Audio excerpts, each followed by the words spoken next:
We value money over each other, and all we're doing is propagating the issue, and that's what it boils down to. People think that when you need change, you need to go to someone else. The change starts with you.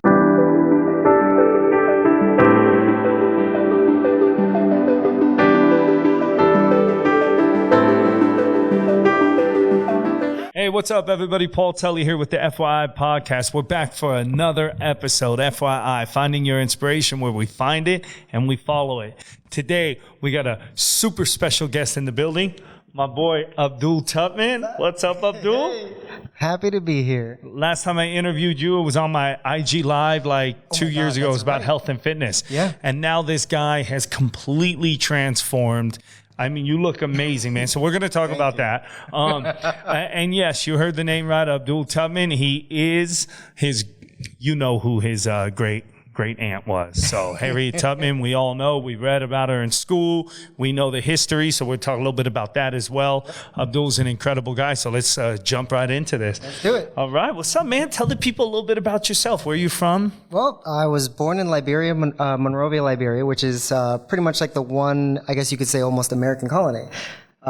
Stemming from the Emancipation Proclamation, and James Monroe finished the deal and bought that piece of land, and the freed slaves now who wanted to go back then could go back, and at this piece of land that was purchased, some of the slaves went back. They were able to proliferate, and then eventually, I guess you could say, almost quasi takeover.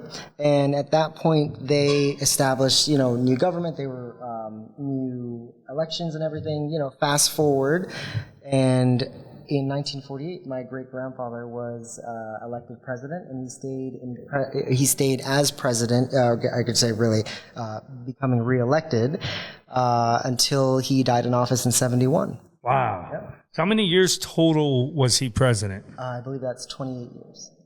Oh, yeah. And you come from a incredible line of legacy. Yeah. Heritage, lineage, the whole beat. It is wild all the way around. Wow.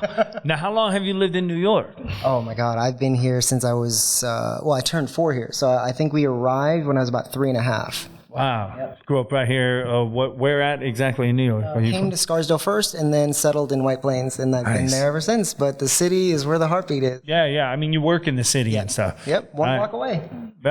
From here? From the studio? Yeah, literally a block away. Oh, man. Right around the corner. Yep. So tell me, well, before we get into a lot of stuff, I want to say, man, you look incredible. Thank you. You have transformed. Trying. You're doing that clean eating? Oh, yeah. Fitness? Or mainly the... Just started the fitness thing, but it's mostly clean eating. Beautiful. A lot of just cooking at home. I cook a lot, and my girlfriend and I, we sous chef, we do the whole bit, and we just, we crank it out. I love it, yeah. He was just showing me a few minutes before we started shooting, your meal prep. It looked incredible, so thanks for the tip. I struggled. I mean, you've seen my transformation. I go back and forth, man. It's such a difficult thing. It's a process. Difficult. It's determination. It's a lot of it, a lot of it is determination. A lot of it is just quite literally struggling. It's that discipline of not eating out. It's like you're out there. It's like, oh man, let me just get a fries. Right. Just let me get a burger.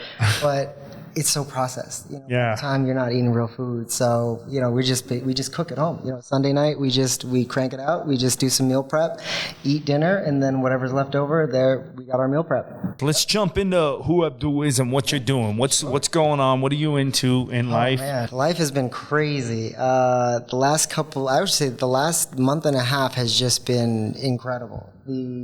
I was invited to be one of the legacy speakers for the Interrupt Racism Summit for the Urban League of Rochester. Wow. And so I had a fireside chat, very similar to what we're doing now, but it was specifically on legacies. And they were talking about how, when it comes to racism, the legacy of racism still very much, exists today. And it's all over the world. And, we see it everywhere. But here, because we're on the ground, we're here, we're in the U.S., we see it every day. It's, you can't open Instagram without seeing some crazy ridiculousness. Yeah. It's these conversations are just so needed. So the conversation we had specifically, I should say my conversation with her was specifically on legacy building, where in the African American community, or the African diasporan community, we don't have as much legacy building as other demographics, and that, obviously that's due to systemic oppression and a lot of issues that, propagate even today and are even exacerbated in the last few years. So it's how do you navigate this world, and how do you, even if you don't have rich heritage or rich ancestry or something like that, where personally I think everybody has rich ancestry in some way, shape, or form, but it's really if you're born into, these random families that happen to have a legacy already existing, one thing that you have to understand is, one, that legacy is not yours. It's whoever built that legacy, that's their legacy. But at the end of the day, it's your family's legacy, but it's yours to carry. It's not yours to own. It's not yours to take. You can add to it, build your own. We're stemming from that. And then you can pass that along to the next generation. That may be. Oh, that's interesting. Yeah, that's what it's like. Just keep adding to the bank and create your own ways, but you're just pushing forward. Generational wealth on a different level. What is up with people being racist, and what is this stemming from? Personally, it stems, from my outward look, it's education. We don't have a standardized education like other countries. And even in those countries, when you look at how education stems here, right? You look at the history of education and what it was actually intended for, public schools, things like that, it was all assimilation.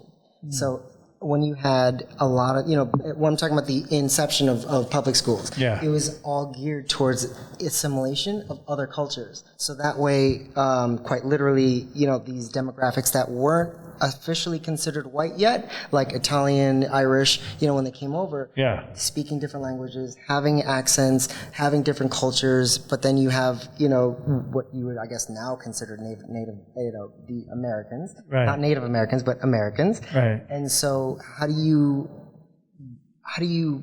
build a culture, or say the American culture? It's all through assimilation, because America is a melting pot of so many other cultures. Right. So what they did was they basically created programs. So it's like how, learning American history. It's teaching that, so that way the next generation of kids could then know how to navigate this new world.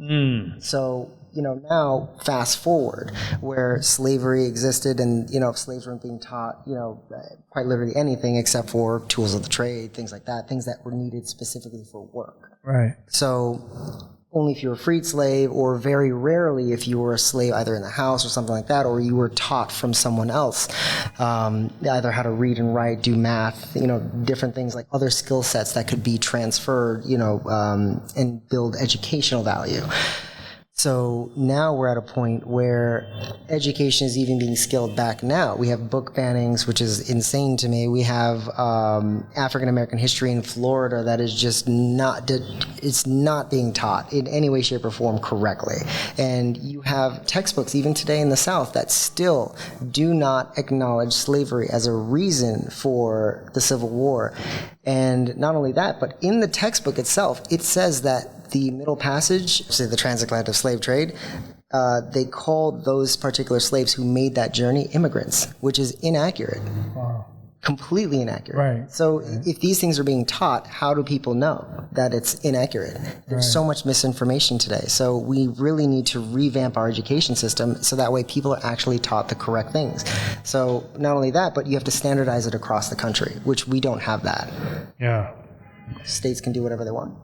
Wow, yeah, that's incredible. Like, right, when you say immigrant, it makes me it's a choice. It's a choice. Yeah, that's what I was just going to say. Albeit it's a like, difficult when you say choice. somebody immigrated here, like I'm an most immigrant. of our right, Exactly. our descendants came by choice. Right. Slaves were not coming by choice. So, Literally. yeah, that's interesting. Do you think there's been how do you feel about the progression that has happened in the country when it comes to race relations over the past, let's say, since the civil rights? Let's not say obviously in 300 years, but whatever, 100 years. But since civil rights. It's gotten 60s. a lot better, but we have a lot of work to do. Obviously we have much more programs that help us, help different demographics, being black or brown, but still the systems that are in place are designed to keep everybody at a certain level. It's very rare where you have somebody who jumps classes now in a drastic way. America used to be this,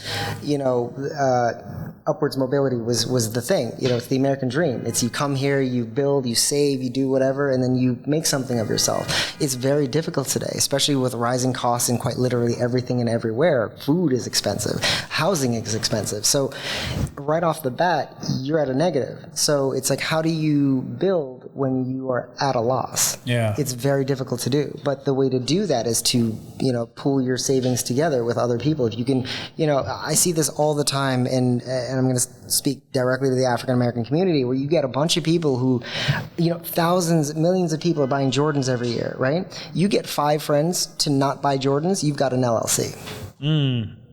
Wow. Yeah. In all seriousness. Yeah, that's I never thought of it that way. Right. Right. Instead of buying that. Right. You skip 1 year of buying a Jordan with 5 friends, you've got an LLC. Right. It's that simple. So it is interesting that some ethnic communities, they've been known to kind of keep the money circulating in their own communities, and which is so powerful because it is definitely drastically powerful. We do not do that. We don't have the African diaspora has the largest and heaviest buying power in the world, and it's not utilized for our own advantage. Wow. Yeah. Is that true? Yes. Wow. Yeah. So what do you think that is? It's just people from the culture are buying more just from businesses that are not. We don't have it. How do you buy from something we don't have? Right. We have brands like FUBU. We have the Rock Nation. We have things like that. We have P Diddy's brand, but we need high-end brands that fit what we really want. You mean like cars and like we're buying the dumbest things. It's like we buy useless stuff that do not build generational wealth. We don't have. I mean, thankfully we now have was it Greenpoint or Greenwood, that the black-owned bank. But other than that, we don't have many institutions that really feed into ourselves. If you do look at other demographics, what happens is you get a person who's got a corner store, you got a person who's got a deli, you've got a person who's got a tailor, you've got a person who's a cobbler, you've got a person who's, all that money stays in house. So, I get my salary, it's like, oh man, I'm going to go buy a shirt, I'm going to the tailor, or the shirt guy. Yeah.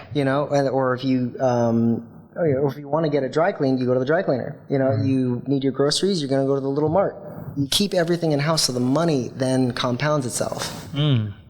Interesting. So just talking about keeping the wealth in I think that that's important, and that's something. I mean, I'm not very versed in most of this stuff. Obviously, that's why I'm having you on the podcast. So it's super knowledgeable to hear, but it makes sense how to keep wealth in the communities and how other demographics do it. It's totally possible. The problem is that we're just so disconnected.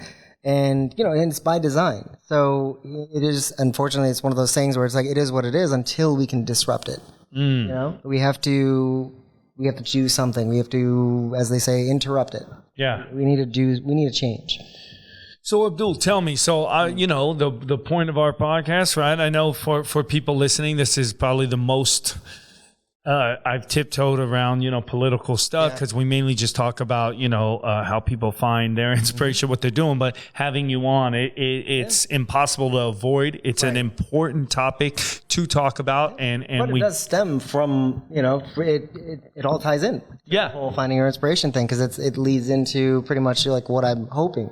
Yeah, and that's what I wanted to lead to is like, how do you avoid not being consumed in a negative way with all the obstacles that your ancestors, your community go through? How do you do that? It's a little bit of hope, and it's a lot of trust in each other.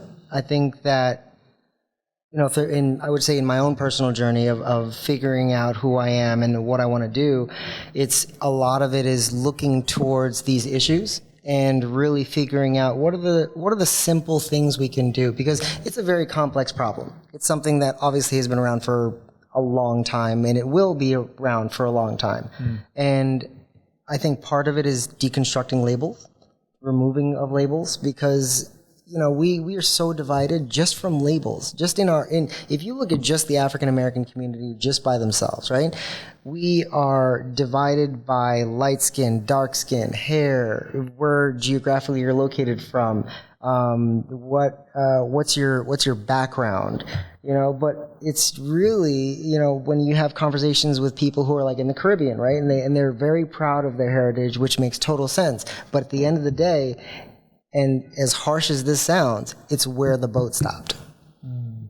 So the people who didn't make it to the Americas, that's where they, and they're so proud of that heritage, which makes total sense. But you have to think of the big picture, because that's a label. And while it is a very important label, at the end of the day, we're all one big people. So, and that's that new term, or it's the term that's being used more often now, which is the African diaspora. So it's, how do we come together? How do we build unity? How do we build true community? And that doesn't encompass just only African Americans, that encompasses just everyone, because community isn't just one demographic. It's community is your neighborhood. It's where you are. It's who you're with. It's who you're connected to. So we need to start valuing those connections and valuing each other. And from that, you can build trust, you can build wealth, you can build everything or anything. Nobody does anything alone. Right. So it's really just looking towards each other and building upon that. Oh, man, I love that you just mentioned nobody does anything on your own. That's something we take a lot of pride in, the message we put out here at FYI. Our whole team, not just here on the production side, but on the marketing side and on the the investor side, everybody does work as a family, and the goal is to make the world a little bit better. Right. So teamwork makes the dream work. Yeah, and we have a crazy saying. It's it's one of those cliches, but it's so true. Yeah, and we all come from different walks of life, which is crazy because we have people on the team from different countries, different cultures, and I guess that's important. It's the message we're trying to get out, right? That's why we made this podcast, for inspiration. It's like, there's nothing that separates us. We're all trying to get to a destination. Right. And why can't the world and the communities just think that way? Greed. Greed. Literal greed. You're right. Greed. Greed is, it's hard. I don't know. It's exhausting. It's like everything going on in the world today and things overseas, everything that's out of control. And it all just stems from greed. Yeah. It is. It's like, why? You have as I was saying before, like, you have a person like Bezos, right? You have so much money that you could do some real good anywhere on earth. Him by himself, right? Just him, he could cancel a lot of student debt. He could create an NGO that could, I don't want to say solve world hunger, but I mean, in theory, he could, because it's not that difficult if you have that much money. And when I say not that difficult, what I mean is that you could not have farmers subsidized for their growing and then actually use that crop to feed homeless. You could create vertical farms where you take up minimal space, but you could still grow an entire farm's worth of stuff in-house and then quite literally give it away. Right. For food isn't a scarcity. And the problem is we make things a scarcity quite literally for economy, and it doesn't make sense. We value money over each other, and all we're doing is propagating the issue, and that's what it boils down to. Wow. Over my pay grade. I wonder, like, some of this stuff is just so hard, like, big for my brain. But I wonder how much I'm assuming people like Jeff Bezos, though, do a lot. No, I'd imagine he just gave $100 million to Van Jones, I believe, to help with the prison system. They're going to do prison, or at least the theory is they're going to do prison reform. Yeah, I was going to say, I'd imagine these billionaires do a lot. And then it's almost like, too, though, I guess, playing advocate to, like, how much is enough? Right. If you're the person with all that money, it's like, because you're doing so much. I mean, him giving $100 million already is more than 99% of the planet has ever done. Right. So I guess it's like, when is it, like, Right. I think it's you give until the problem's gone. And if you have that much money, why not? Because what are you doing with it? Your family can't spend that in multiple generations anyway. So why not, instead of quite literally hoarding that wealth? And because the way I look at money, after a certain point, when you build that wealth, you're no longer building wealth. You're at that point where you're now thieving from people below you. Because that wealth, it's an upward shift at that point. Because once you hit a certain cap, once you hit that, I have everything I need, anything excess above that is now what I would consider it. When I say need, right, I mean, like, you know, you want to have a little bit of fun too. I'm saying, like, experience the world, travel, do that stuff, right? But once you have much more than that, at that point, you have now failed society. Because at that point now, you're no longer giving back to society. Now you're taking. At one point, do you say, I have enough, let me now start to give back and actually do meaningful change, effective change? Not just, I'm going to give you $100 million, do with it as you please. More say, hey, here, do this thing. You know? For example, we don't change laws until a company lobbies, right? Because they give hundreds of $millions broken up into super PACs and all this stuff, right? Which makes no sense to me. Companies should not have any sway in government because they're not people. They don't help us, right? So at the end of the day, what do? That's the question. Now, just going on a deep philosophical question, do you think that the majority of people think in a progressive way, that our generation and the generations below do? Okay. Yeah. So yeah, I asked that, like, saying if Jeff Bezos provides, say, $100 million, and it could solve a lot of problems. I feel like it takes, for a machine to work, it has to be oiled right. Oh yeah. But all the mechanisms need to work, and I sometimes I wonder, the machine is not set up for that. So the machine has to get a cog in it first. You need to stop the machine and then fix the parts. Wow, that's deep. Yeah. Again, bigger than my brain works. But so today, let's jump into what you're doing today, and what your what inspires you, what drives you, what's the cause, what are you specifically working on right now? Yeah, right now, I guess you could say, I just finished the Interrupt Racism Summit a few weeks ago, and then from there, I was put in contact with this team, and they are doing almost like a birthright kind of trip, but for African Americans. And I'm actually been working on building my own program that's very similar to that. What is that exactly, like a birthright? Okay, so for the Jewish population, they have two trips that you could do. And there's Birthright, which is a 10-day trip where you go back to Israel and you reconnect with Israel and you reconnect with your Jewish heritage and faith and all of that. But then there's another trip, which is the Nifty trip, National Federation of Trade Youth. And that trip is a 6-week trip where you go to 2 weeks in Europe, and then from there you spend 4 weeks in Israel. And you travel all around, you do amazing things, and you really connect to the culture, the people, and you have a lot of fun. Wow. But it's also a very big cultural experience. So a lot of it is just, it's traveling around, going to businesses, it's cultural, you see arts, you see music festivals, it's a lot of fun. You travel from the Red Sea to the Dead Sea, you hike the Negev, it's a lot of inspirational stuff, right? Wow. And who do they do that? Is this with with their temple, or they do it on their own? I believe it's via the URJ, which I don't remember what the acronym for, but it's a Jewish organization. Wow. And they, people buy in, I won't say buy into it, but you pay for your journey and you do, all that stuff. So I was fortunate enough to go on the Nifty version of the trip, which is the longer one, when I was in high school. And so it just clicked with me. I was like, why do we not have something like this? Because for us, it mimics a lot of, leaving a place, going to another place, not having a home, right?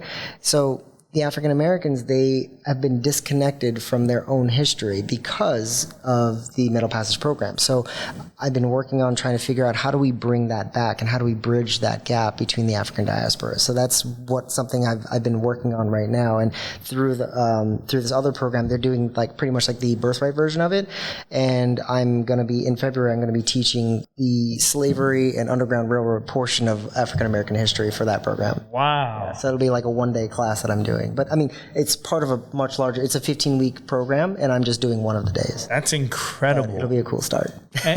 and will this be, let me ask, is this only for African Americans to do, or this could be for any culture, any race to participate and learn? My program or their program? Their program, I believe, is geared towards African American community, but I think anybody can take like the 15-week course. Okay. Like mine will be geared mostly towards African Americans, but I will have it open where people can learn, people can take the trips and go on thing, but I'll have them curated, so it's like if you want to take a cultural one, if you want to take one specifically for the arts, one for culinary, to blend some things, because Africa is so rich. We have everything. Yeah. Literally. We have the world's resources and we just do not own them.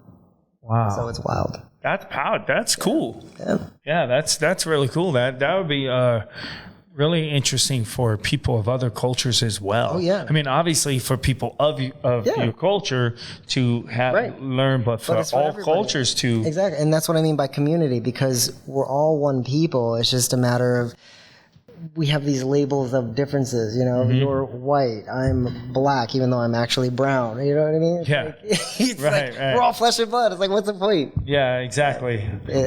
Exactly. Which at the end of the day, I mean, that's like we were talking offline.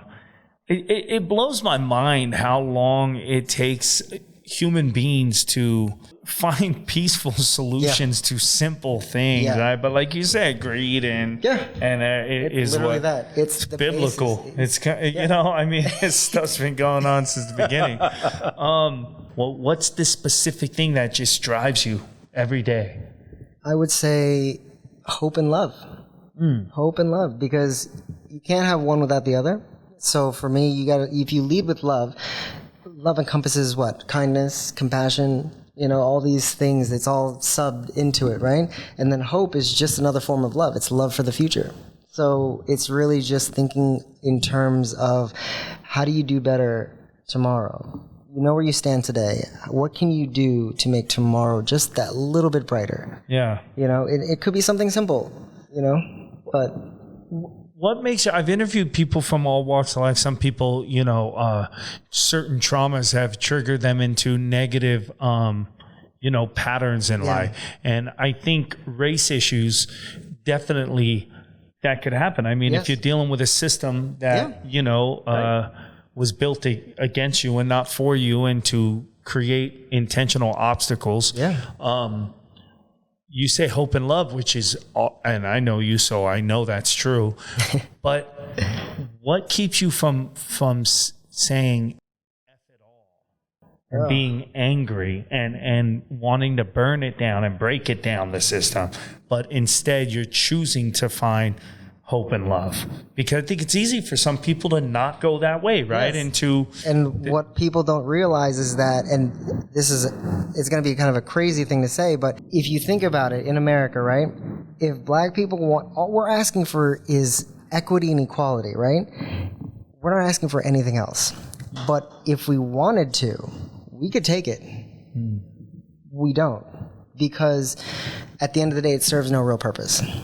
All it's going to do is upend everything, and it's just not going to go well, right? So you have to have a little bit of hope, but also we need to do better on placing ourselves in positions where we can then have influence and have those positive changes and make positive, effective change. Because you could make change, but if it's not effective, it's not going to last.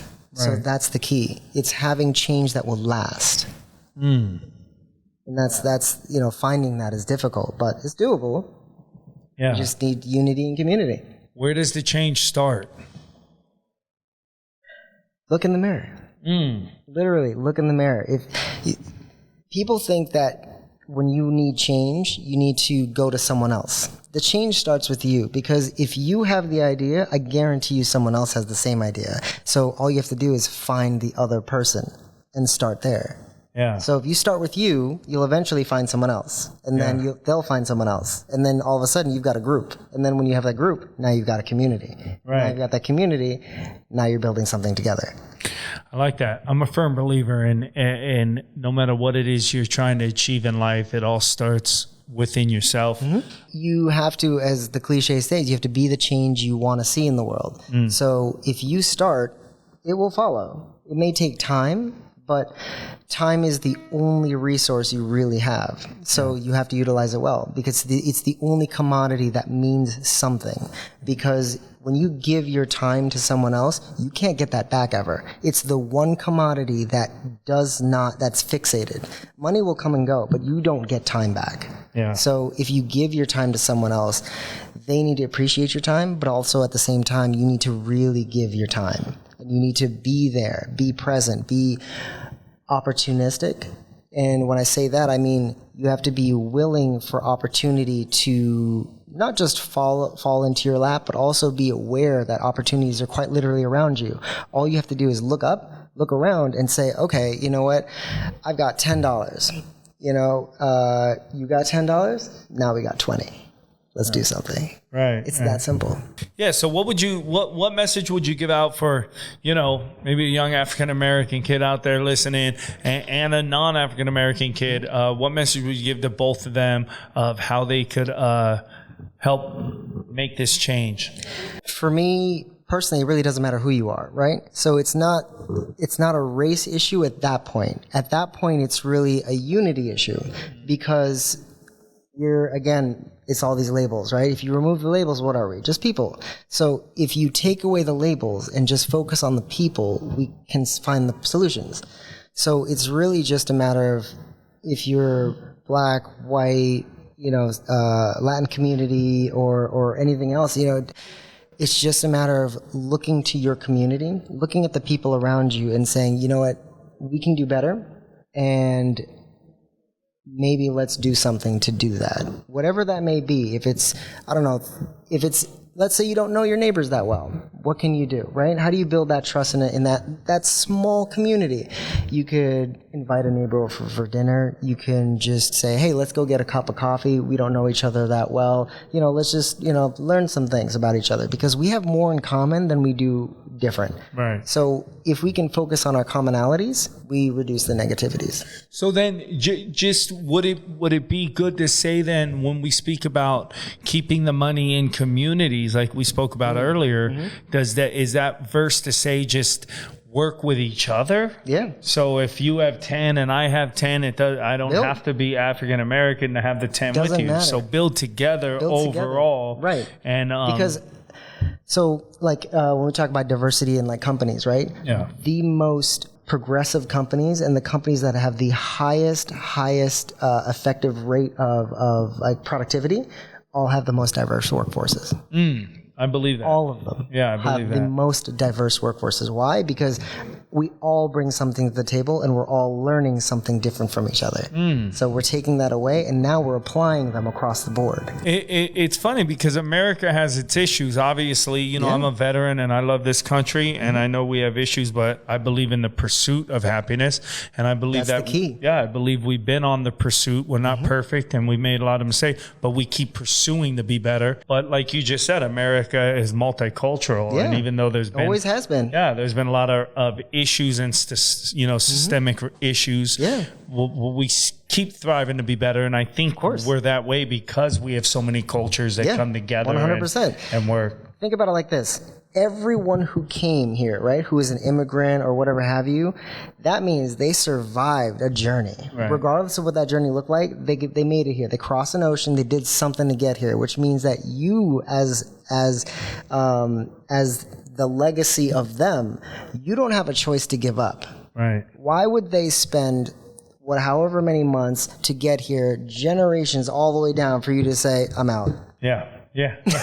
Right. Right. It's almost, I mean, we owe it at that point, do. right? To our ancestors. We stand, as they say, we stand on their shoulders. So, I mean, you can't be hitting them in the back at the same time. Yeah, I like that, man. I like that. Anything you want to say before we close about anything that you're doing or that you want to promote? That Sure. I guess the only plug that I would do is my mom's book actually just came out.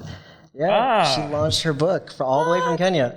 Congrats! All the way from Kenya. What is So it? it's called Survived and Thriving, and what it is, it's her personal journey from coming, literally surviving civil war in Liberia, making the journey to Kenya, to London, to New York, and then how we started here in the U.S. with $200 and one suitcase for my mom and myself. Wow. Yep. And then now she's launching a book. Wow, congrats. That's huge. Where can we find it? It's everywhere. It's on Amazon. Okay. Yeah, it's there. It's all about personal development, and it's just her journey, but it's stories that help you find, your inspiration. So it's literally just like how it's the thought process of like how do you develop, how do you self-introspection, and just like the little stories along the way. It's like all those things. It's great.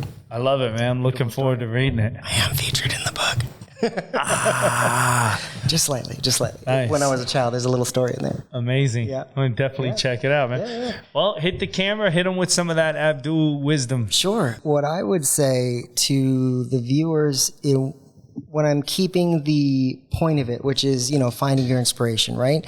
So I would say, look at yourself, figure out what you want out of life, figure out how do you make your life a little bit better? How do you make the life of somebody next to you better? How do you build that community? How do you really push the envelope for a better tomorrow? And really what it boils down to is just introspection, thinking about the needs of others, and really putting the future first. And it may be difficult at times to think that way because there's so much, oh my God, I've got this happening now. But your short-term goals and your long-term goals have to, at some point, coincide. And once you have that, you can then move forward with anyone and build a team. In all seriousness, no one does anything alone. So your best bet is because no one has all the skills to do everything. Right. But we all can bring something to the table. So really look at your community and build something together. I love it, man. That's it. Abdul. That's it. Thank you for coming and sharing your journey with us.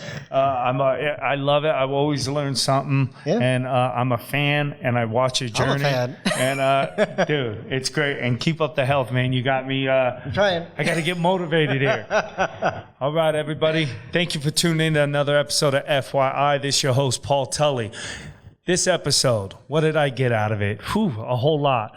Let me say this. What I did learn is that I know nothing, okay? I know that I need to learn a lot about our history, not just our country, but the history of the world. I know that greed is always something that hurts and disrupts everything, no matter where we're at. We're one people. I don't know the answers. I don't think anybody knows the simple answer to why we can't just find peace, prosperity, and that happiness that we're in the pursuit of. But what I did get was Abdul comes from a long line, iconic history of people that have been in the fight, right? We all know who his great aunt is. We know the history. We know the heroic moves she's made. Abdul's here now, today, still fighting the fight. And all he does is speak about love. I heard him talk about his community, how other communities band together and how he feels his community should band together.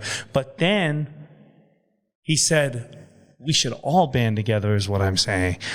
I took it that he was just specifically speaking about African Americans in their community, which is part of it. But when I asked him, what I heard is, no, it doesn't. We all are the same people here. Let's get together and find prosperity. Let's grow together.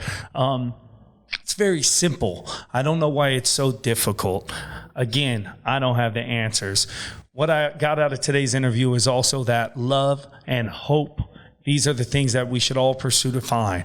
So that's what I'm doing. That's what I'm doing today. I also got meal prep on Sundays, stop eating out, and you could freaking transform your body like this guy has. So I'm inspired to do that. I'll see you guys on the next episode. This is FYI, Finding Your Inspiration, where we find our inspiration and we follow it. See you on the next episode. You should never stress about the problems you be facing. Everybody in the mud on the struggle trying to make it. Look into the mirror and you see the motivation. Then you step into the world and you find your inspiration. I'm finding inspiration, and once I get a hold of it, I'll never get complacent. Look into the mirror and you see the motivation. Then you step into the world and you find your inspiration.